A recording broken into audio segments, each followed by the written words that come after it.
मेरा नाम कोमल है। मैं एक कंपनी में नौकरी करती थी। हालांकि वहां और भी औरतें काम करती थीं, लेकिन मालिक जिस कदर मेरे साथ प्यार से पेश आते थे, बाकी नौकरों के साथ उनका रवैया वैसा नहीं था और बाकी नौकरों से गुस्से से बात किया करते थे।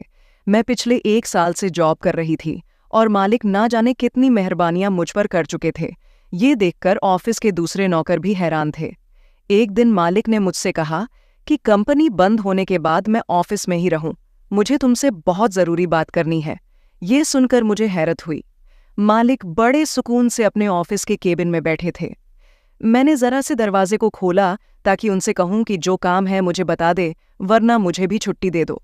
मेरी दस्तक पर मालिक ने मुझे अंदर आने की इजाज़त दी, लेकिन हैरत मुझे उस वक्त हुई जब मालिक ने कोई बात नहीं की, बल्कि वो तो मुझे बड़े गौर से देख रहे थे और साथ ही साथ मुस्कुरा रहे थे। उसके बाद जो कुछ मालिक ने मुझसे कहा, मैं तो हैरान रह गई। वो कहने लगे कि आप बहुत सुंदर हैं, आपको देखकर तो मैं खुश हो जाता हूँ। इस तरह की बात सुनकर मैंने उन्हें गुस्से से देखा तो शर्मिंदा होने के बजाय मुस्कुराने लगे। मैंने कहा, आपको शर्म नहीं आती है? इस तरह की बात करते हुए मुझे आपकी नौकरी नहीं करनी है। वैसे भी मैं इतनी देर तक यहाँ की फजूल बातें नहीं सुन सकती। मेरा पति घर पहुंच गया होगा और वह मेरा इंतजार कर रहा होगा। मेरे मुंह से यह बात सुनकर वह कहने लगा, क्या आप शादीशुदा हो? मैंने कहा, जी हाँ। मैंने देखा कि यह सुनकर मेरे मालिक के चेहरे पर अजीब सी खामोशी छा गई। मेरी बात सुनकर वो बोले, ठीक है, आप जा सकती हो, और अगर आपको मेरी कोई बात बुरी लगी हो तो मैं उसकी माफ़ी मांगता हूँ। आप कल से ड्यूटी पर आ जाना। वो काफ़ी उदास भरे अंदाज में कह रहा था। मैं उठकर उसके ऑफिस से बाहर चली गई। मेरा पति भी नौकरी करता था। हमारी शादी को 2 साल हो गए थे, लेकिन हमारी अभी तक कोई संतान नहीं थी, क्योंकि हम अभी बच्चा नहीं चाहते थे। कुछ दिन तो मेरा मालिक खामोश रहा, लेकिन कुछ दिन बाद उसने मुझसे कहा, कोमल, मैं तुमसे बहुत ज़रूरी बात करना चाहता हूँ। मैंने कहा कि आप मुझसे क्या बात करना चाहते हो? वो कहने लगा, मैं बहुत मजबूर हूँ। अगर आप मेरी मजबूरी हल कर दें तो मैं आपकी परेशानी को दूर कर सकता हूँ। मैंने कहा कि मैं आपकी बात का मतलब नहीं समझी। फिर जो बात उसने मुझे बताई वह सुनकर तो मेरा दिमाग चकरा गया। उसने कहा कि वह मुझे अभी के अभी 1 करोड़ की रकम देने को तैयार है, लेकिन बदले में मुझे उसकी बात माननी पड़ेगी। ये बात इतनी मामूली सी तो नहीं थी जो मैं मान जाती। पहले तो मैंने झट से इनकार कर दिया, लेकिन उसने मुझसे कहा कि मैं सोचकर जवाब दूं तो मैं सोच में पड़ गई थी कि ये रकम भी बहुत बड़ी है और मेरी ज़रूरत और मसले का हल भी था। इसलिए मैंने उससे 4 दिन की मोहलत मांगी। फिर जैसे ही मैं उठकर उसके ऑफिस से बाहर जाने लगी, उसने मुझसे कहा कि वो 4 दिन से ज़्यादा टाइम नहीं दे सकता है। मैं उसे 4 दिन के अंदर अंदर जवाब दे दूं। मतलब यह था कि मुझे अपने पति से बात करनी थी, लेकिन अब जो बात मुझे अपने पति से करनी थी वो छोटी नहीं थी। मुझे इस बात का यकीन था कि वो इनकार कर देंगे, लेकिन मुझे उम्मीद भी थी कि शायद वो मान जाए और मुझे समझने की कोशिश करें। एक रात मैंने अपने पति की पसंद का खाना बनाया। उसे देखकर उसके चेहरे पर गुस्सा आ गई। फिर वो कहने लगा, ये चीज़ मत बनाया करो, इतनी महंगी चीज़ जानती हो ना हमारे घर के हालात कैसे हैं। मैंने कहा कि मुझे एक काम मिला है, अगर तुम मेरा साथ दो तो हम 1 साल में करोड़पति बन सकते हैं। मेरी बात सुनकर वो खाना खाना भूल गया। कहने लगा, आज तुम कोई नशा करके आई हो, क्या तुम्हें ऐसा कौन सा काम मिल गया है? तो मैंने उसे डरते हुए सारी बात बता दी। उसने खामोशी से मेरी बात सुनी। कुछ देर वो कुछ नहीं बोला, बस मेरी तरफ देखकर सोचता रहा। मैं उसके जवाब के इंतजार में थी। थोड़ी देर बाद मैंने कहा कि मैं सोच रही हूं कि कल जाकर अपने मालिक को हाँ कह दूं। ये बात सुनकर उसने मेरी तरफ गौर से देखा और कहने लगा, तुमने तो मुझे बड़े इम्तिहान में डाल दिया है, लेकिन जो रकम तुम्हारे मालिक ने कही है वो रकम इतनी ज्यादा है कि मैं समझ नहीं पा रहा हूं कि तुम्हें क्या जवाब दूं। फिर उसने मुझसे बोला कि ठीक है, तुम अपने मालिक की बात मान लो।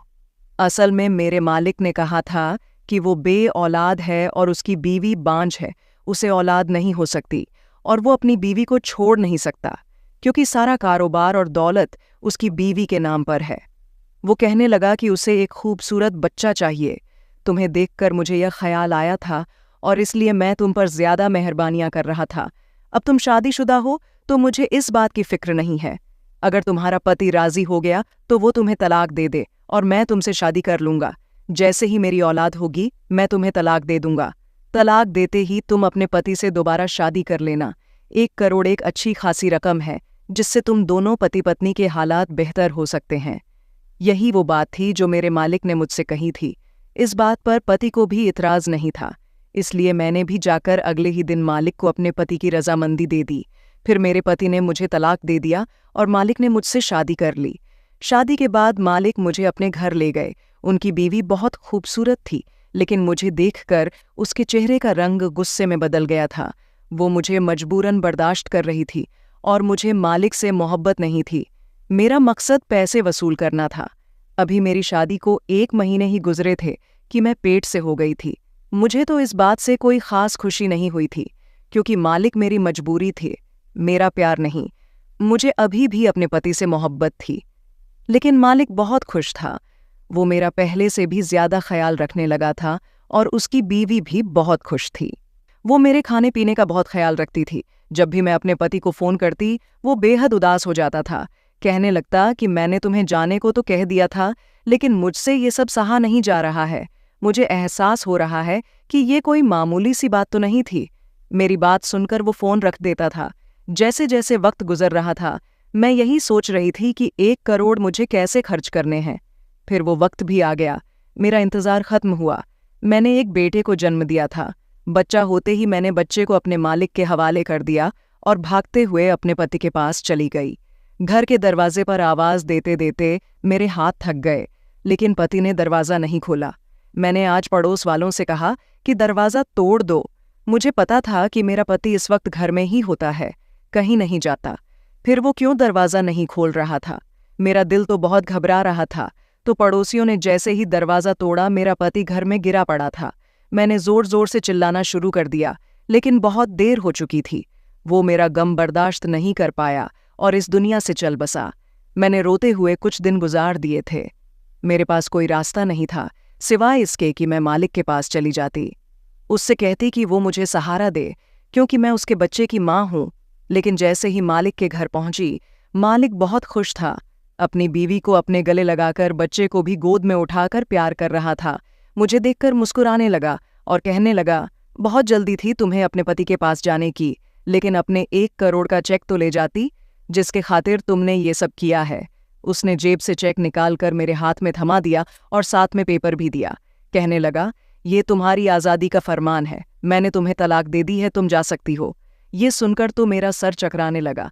पैसे तो आ गए थे, लेकिन अब मैं बेसहारा अकेली रह गई थी, जिसके खातिर मैंने इतना बड़ा कदम उठाया था। ना तो वो पति रहा और ना ही मैं मालिक की शादी में रही थी।